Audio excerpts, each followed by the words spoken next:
Before we dive headfirst into editing the CGLA moving video, or any video for that matter, we'll want to review the script as it is our blueprint for the final product. If you skipped the scripting section, which you shouldn't have, bad viewer. You are going to need to review the script we've published beside this video in a PDF. Additionally, since you are new to the realm of video editing, we've also published a link to the final CGLA video that will be created when our editing is complete. This will help you understand what we want the finished product to look like, so that our edits make sense. So, pause this video tutorial and click the link below it to review the PDF script and view the final CGLA moving video.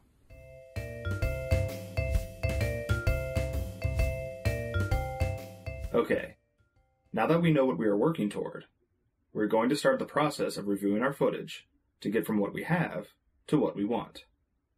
The key concepts to consider for this process are deleting test footage and garbage shots, arranging the footage on the storyboard according to our script, and keeping the best footage and deleting the rest. Alright, tough love time. You are not perfect. There, I said it. Neither am I. Test footage, garbage shots, noisy cars, people walking in front of the camera, birds attacking your bald head. All these things happen, and as editors, our first task is to cut the fat. As we begin reviewing for garbage footage, there are things to keep in mind. How the shot is framed, heads being cut off, avoiding high contrast light blowing out the shots, direct sunlight shots, bright windows in the background, audio disruptions, babies crying, cars driving past, wind blowing over the microphone. Script delivery. The best shot is worthless if they missed their lines. It's just that simple. Comfort levels. When comparing two videos, the people in the scene may have very different comfort levels with being on camera. Anxiety doesn't mix well with our video dabblings. And finally, the visual interest of the scene. Visual interest is fairly subjective. So when you have two good shots, pick the best one for the context of your video. As an editor, you get to decide. You get to make the script come to life. Have fun with it. These are the elements we'll use to determine which of our shots to use, so let's get started in Windows Movie Maker. To begin, select your recently created collection to bring up the various clips contained within it, and close the collection window by clicking the X. By following our script, we'll start with the introduction and begin scanning the footage in the collection, looking for intro videos to evaluate. Double-click on a video to play it in the preview window.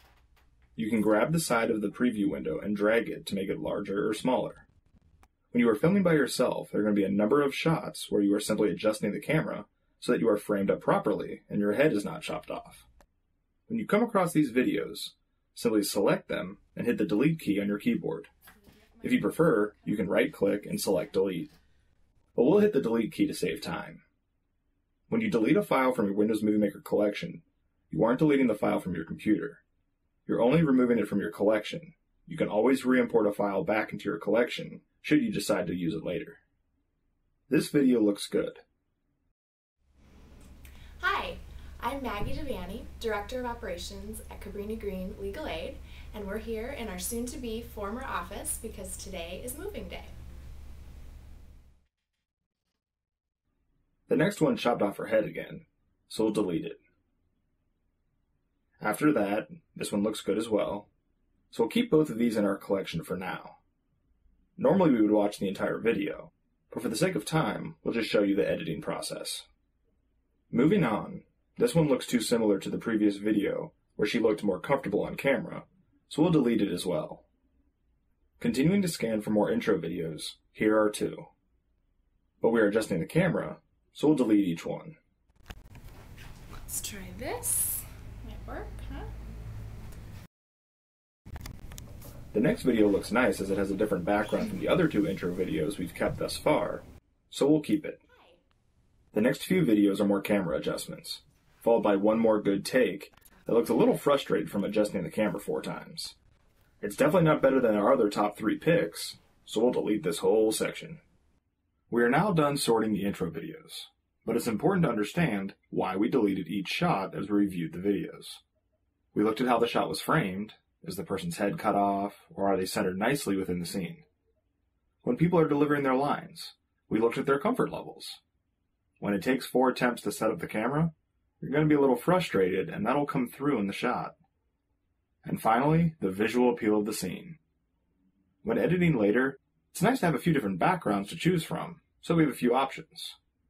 These are the principles we're using to evaluate footage, and they will become second nature to you as you grow more familiar with the editing process.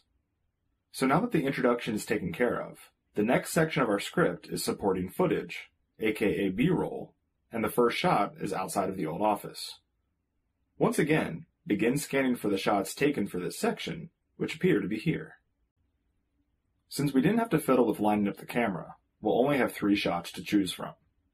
In situations where there's no people interacting in the footage, we're going to select one video and delete the other 2.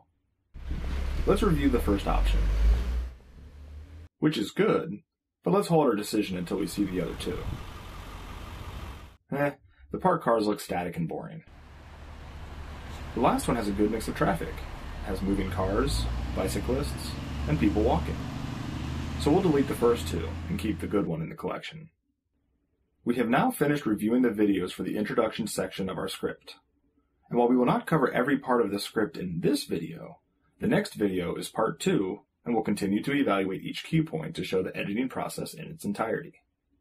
If you are new to the realm of video editing, we highly recommend you watch part 2 so that you really grasp the concepts behind why certain files are selected. Otherwise, skip to arranging files on the storyboard, as it is the next step in the editing process.